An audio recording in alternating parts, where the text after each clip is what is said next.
Shalom, it's Rabbi David Barron with my weekly Torah talk.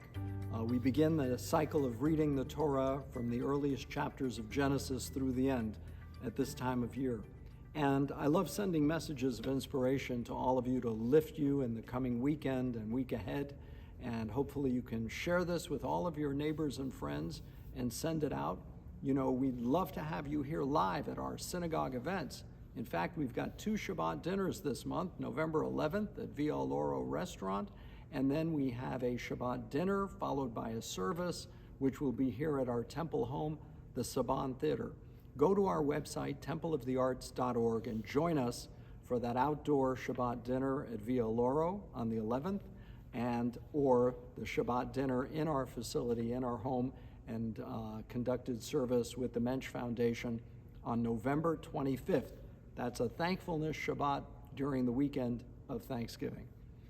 We'd like to also ask you to consider joining as a digital member. If you're not an active member of the synagogue, we offer a digital membership for only $15 a month or $180 a year.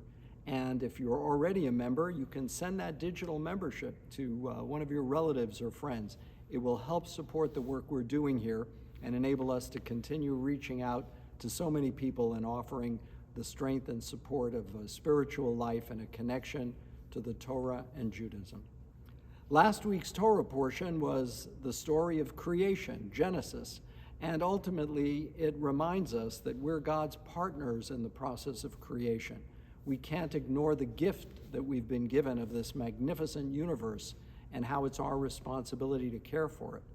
It also reminds us of how small we are and insignificant, and yet how powerfully impactful we are.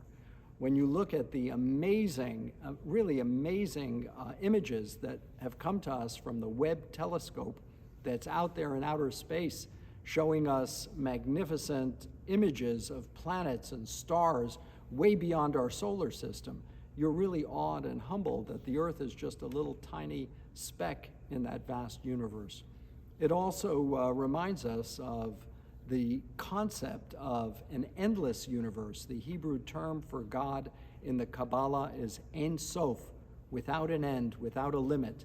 And that's how we perceive the Creator, without end, without limit.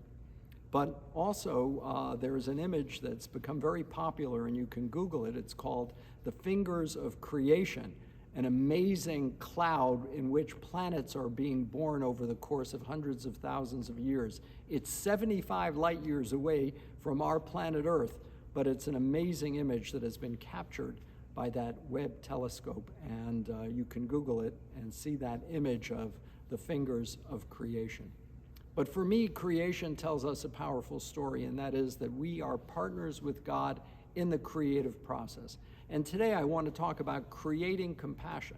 You know, when we hear about people speaking words of hatred or bigotry, like Kanye West did recently in his anti-Semitic tweets, we recognize that words can wound deeply, and they can also generate hatred, acts of hatred and violence.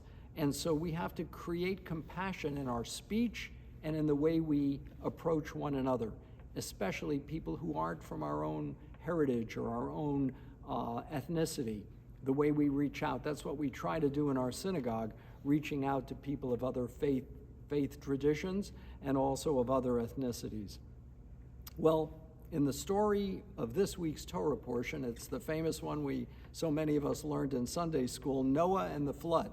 And the Torah says, Noah ish tamim haya bedorato. He was a good man, a perfect man in his generation. In other words, they're saying Noah may not have been that perfect of a guy, but for his generation, he was pretty darn good.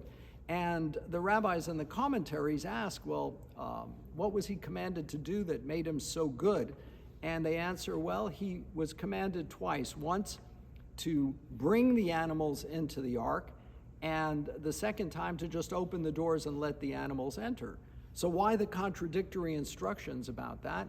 And the rabbis say because it was giving Noah, who wasn't that perfect of a guy, a chance, an opportunity to create a compassion and concern and show it for the animals that he brought into his ark, that he had enough food to feed them during the time of the flood that was coming. Also, if you think about it for a moment, Noah, in a sense, thought outside of the box. He had a creative response to a catastrophe that was about to come and befall humanity, that horrible deluge, the flood. And he built that, crafted that ark, and he made it waterproof, and he made it something that contained all that animal life.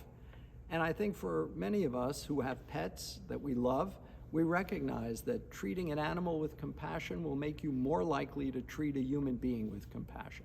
That's a very powerful lesson on how we can create compassion with our pets.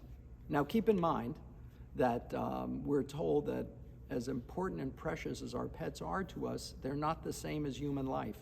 If your animal, a pet that you love, is drowning, or a human being, we are morally compelled to save the human being, no matter what religion or ethnicity we are. In fact, from the story of Noah, we have something else really inspirational, something called the 7 laws of Noah, the 7 laws of humanity. Not to eat the flesh of an animal torn in the field, not to murder. These are basic laws that all of humanity observes, not just the Jewish people. But it's our gift to humanity to elevate the consciousness of each and every human being we encounter with creative acts of compassion. I hope we can do that, not just this Shabbat, but every Shabbat during the course of our lifetime. And I wish all of you Shabbat Shalom.